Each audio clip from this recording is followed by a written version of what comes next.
Hi guys! Welcome back. Today marks the day that Saint Kateri Tekakwitha was canonized as a saint.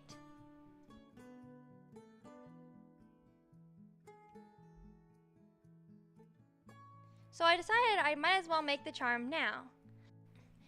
Plus I know a lot of kids will be dressing up as this saint for Halloween.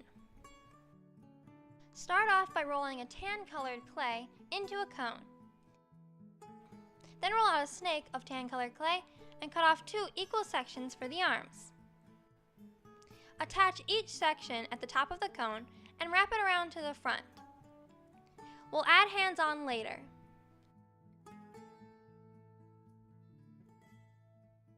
When I looked up pictures of Saint Kateri, I saw a lot of different versions. She had different colored outfits and different designs on her outfits.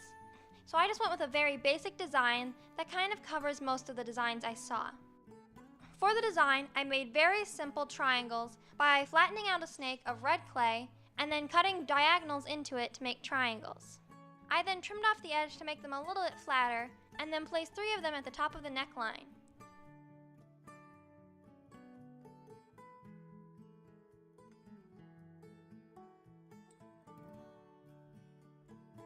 I don't have any darker skin-toned colored clay, so I mixed a little bit of brown with my lighter toned clay so that I could achieve a more realistic color for her skin.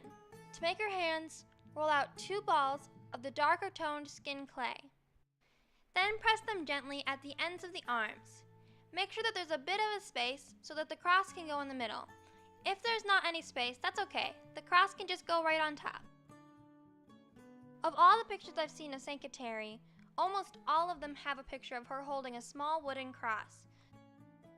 So I thought I definitely should add this one piece. To make it, roll out a small snake of brown clay and flatten it out. Trim the sides so it's more of a rectangular shape. Then cut off a small section and overlay it on top of a larger section. This is a really simple design, and you can even flatten it out with your finger, which gives it a more wood-like appearance. Attach it to the front of the charm in between the 2 hands. Make sure you press it on firmly so it doesn't come off when you bake it.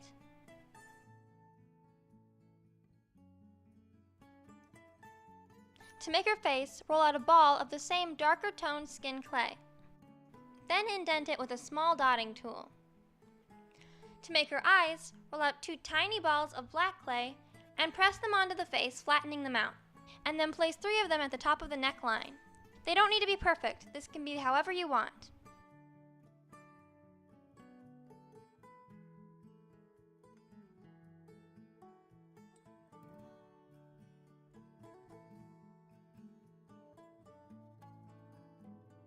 I wanted to give her very rosy cheeks, so I rubbed a Q-tip on red pastel and dabbed it heavily onto her cheeks. You can go for more or less here if you'd like. Attach the head to the body and press down firmly. To make her hair, roll out a thin sheet of black clay and cut a circle out of it. Make sure that it's large enough to cover the entire back of the head.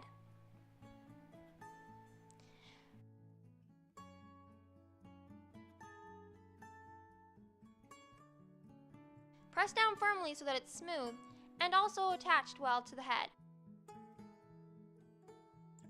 Pinch the excess to the back and then trim it off with an X-Acto knife or any cutting utensil that you have.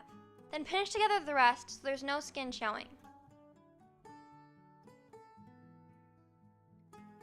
Here I'm adding an eye pin because I had been freezing the clay between each step.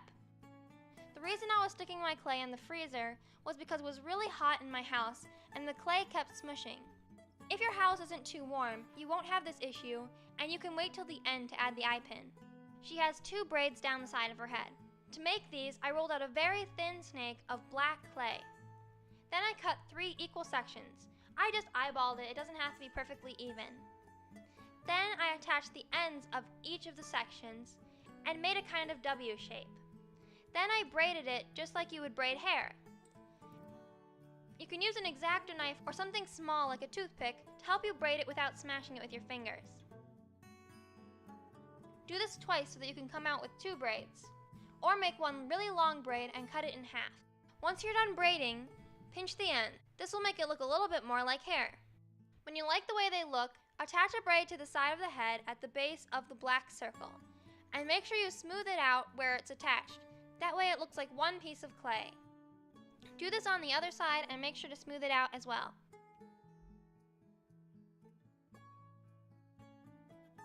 Then, take a needle tool or toothpick and run it down the middle of the head.